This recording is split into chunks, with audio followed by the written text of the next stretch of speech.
One. Hi, and welcome back. Hi, Steph. How you doing today? Hey, how are you, Dr. Ravenscroft? Good to see you. Yeah, Thank you for good. having me back. Yeah, no worries. So the reason why we've got Steph back is we were reviewing the tape and looking at the interviews together. And look, I think because of where we were, I might have cut you short a little bit about explaining about the importance that TVIs and QTVIs and all professionals really want to know about CVI. So I've invited you back, Steph, if to sort of like let's continue that conversation. So I think my question was, how important is it that all TVIs or QTVIs know about CVI? Well, thank you for asking because I think it's so very important. CVI is just so different from ocular blindness, and everything about educating a person who has CVI is different than how you would educate a person who has ocular blindness. And it is really crucial that the educators really understand exactly what people who have CVI experience visually and what's possible for them.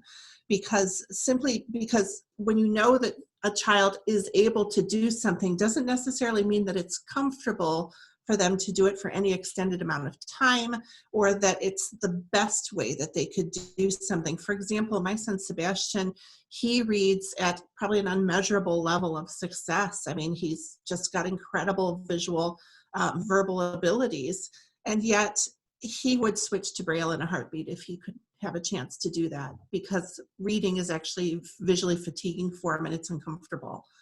And so simply because he's able to do it incredibly well doesn't mean that it's actually the best method for him or the most accessible method for him.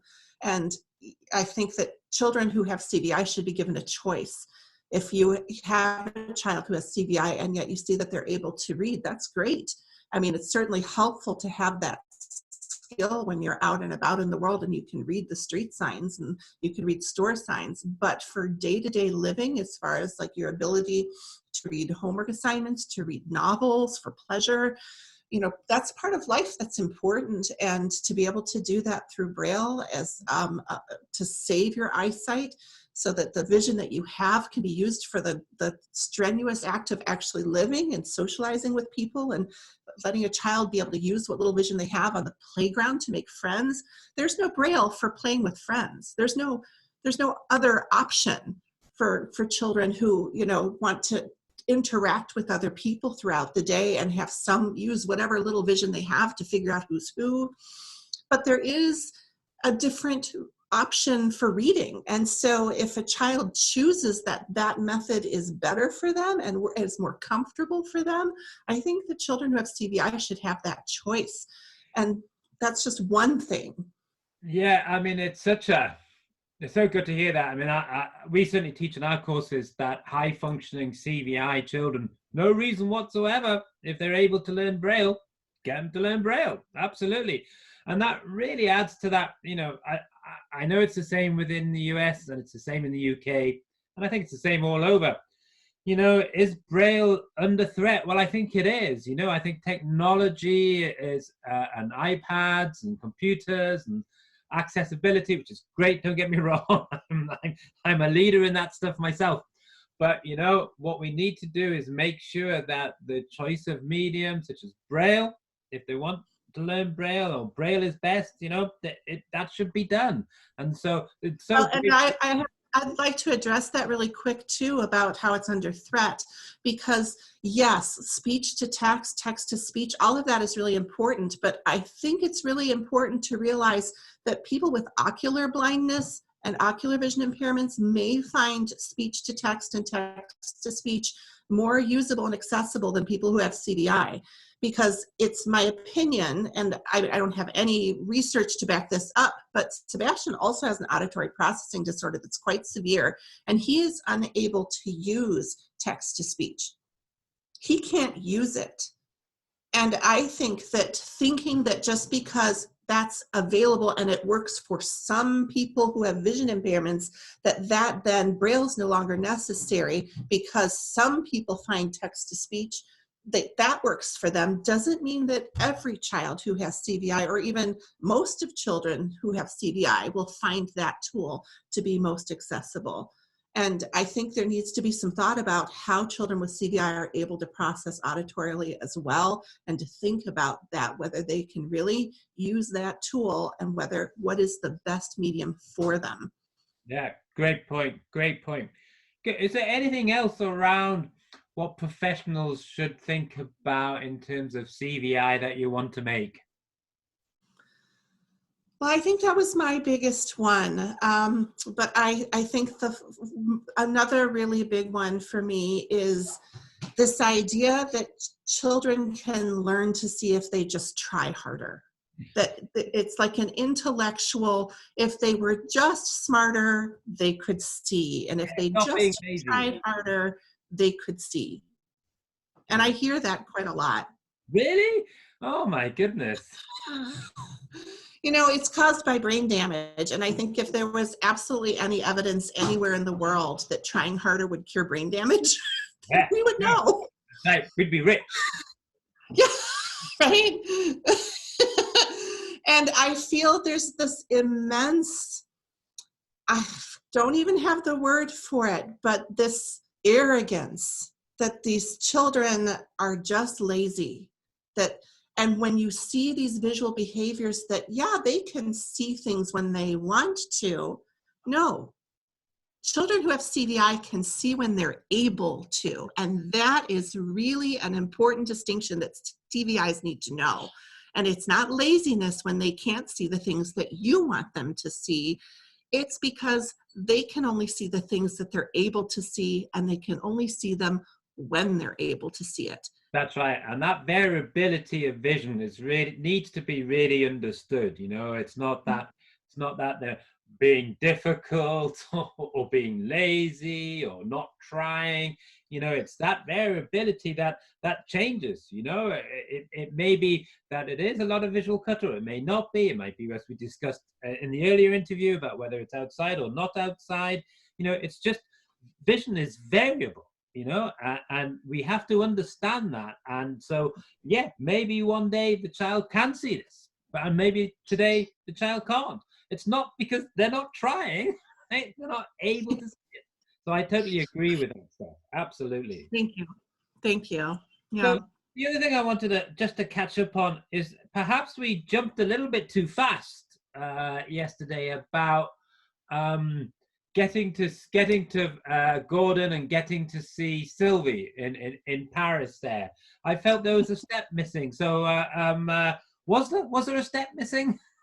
I think we were talking about other things, and I wanted to circle back around and say, you know, even after we returned from a week-long research study in Paris with Dr. Sylvie Chakran, who is one of the best vision and brain and cognition researchers in the world. And I brought that home, and we still couldn't get help from our school, even with the evidence of brain damage from a SPECT scan and a report from her, and we still could not get help. And the only thing we were asking for was some, you know, orientation and mobility services with the weight gain. And Sebastian's pretty smart, so we figured it would just take a few weeks, you know, was all he needed. And it was like, no, you can't have that. You're asking for too much, right? So when we got back, eventually I was able to make contact with Dr. Barry Cran at the Perkins School for the Blind. He's the head of optometrics there, and he was just amazing. And he between him and several other contacts, we were able to get connected with the Harvard CVI neuroplasticity research study, where Dr. Lotfi Meribet and his team there, they actually were amazing, and they paid all of our expenses to fly us out to Boston and to participate in the research study. And Dr. Meribet actually came and met us at the hotel and got my luggage for me. And I can't thank this kind man enough. I never got mine. I had to bring my own. After everything we went through, it was just stunning. And I actually tried really hard to dissuade him. I was like, you really don't need to do this. You really don't need to come and get us. And he did, and he came and got us. And Sebastian spent 6 hours in the fMRI for the Harvard CVI neuroplasticity research study.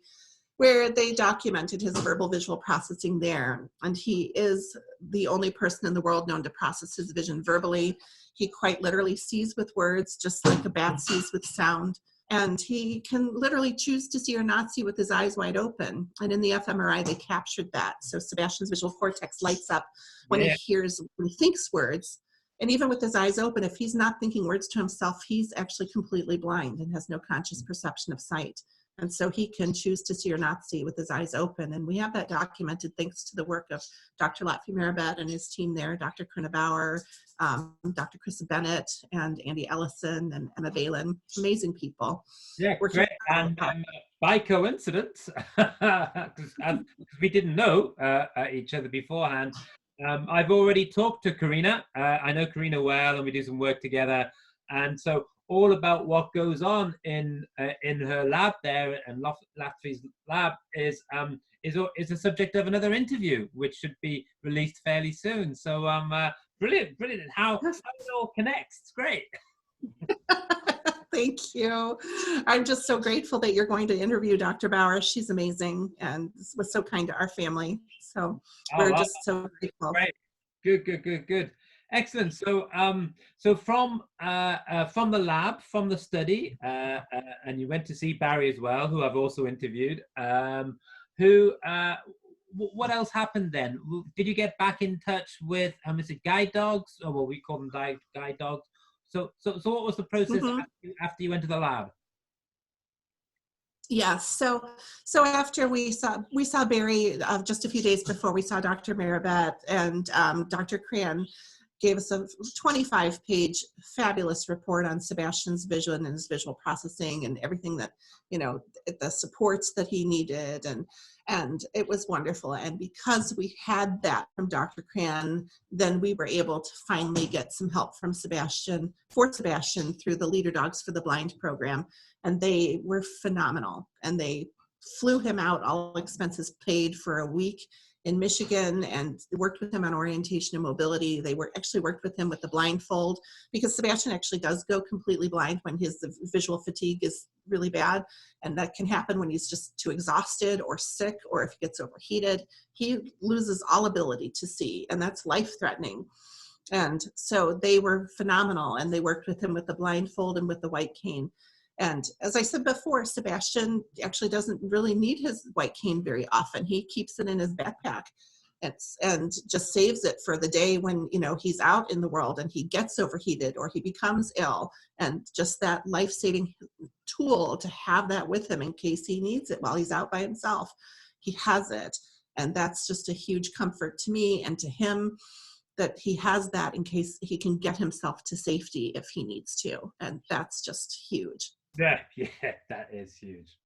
All right, good. I think that's those were my points that I looked at when we were reviewing the tape there. Is there anything else you want to say? Is there anything on top?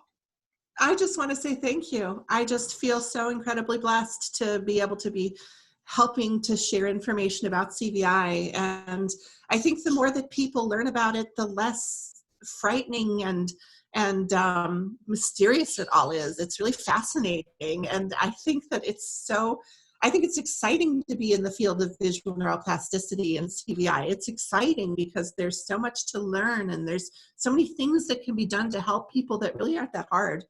It really is not that hard. And I just think that I'm a professor of this. It's incredibly hard. Okay, so what I mean is, like, for example, I don't know if I said this in when we talked the other day, but once I knew what simultan agnosia was, I mean, never heard of it, but once I knew what it was, it took me less than a minute to assess my son in my kitchen for it. I took a book or a paper that had writing on it and a pencil, and had him look at it and said, look at this word and tell me how much looks clear while you keep your eyes on this word. And we discovered that he has just a couple centimeters of acuity in the center of his visual field, and the rest of it is all blurry. And if anyone ever once had assessed my son for simultan agnosia, years of trauma going undiagnosed with CVI could have been averted, and it took nothing to do it. So that kind of thing could help a lot. Simple screening tools Absolutely. for visual crowding. That's easy to do. I did it with a Where's Waldo book, Yeah, yeah, you know. yeah. And there are lots of them that are coming on stream. Look, I'm going to end it now because the recording Okay. is breaking up a little bit, and it's been so good. I don't want to end on a broke thing. So Thank you. once again, Stephanie, thank you so much. I've really enjoyed meeting you, and when I get over into the States again, whenever that's going to be, I'll let you know, and I'll take you out for a glass of wine. How's that? Well, I think we should take each other out for a glass of wine. Thank you, All right. because we're so grateful for all your work. Thanks for having me. Thanks, Steph. Brilliant. Bye. Have a great day. Bye-bye.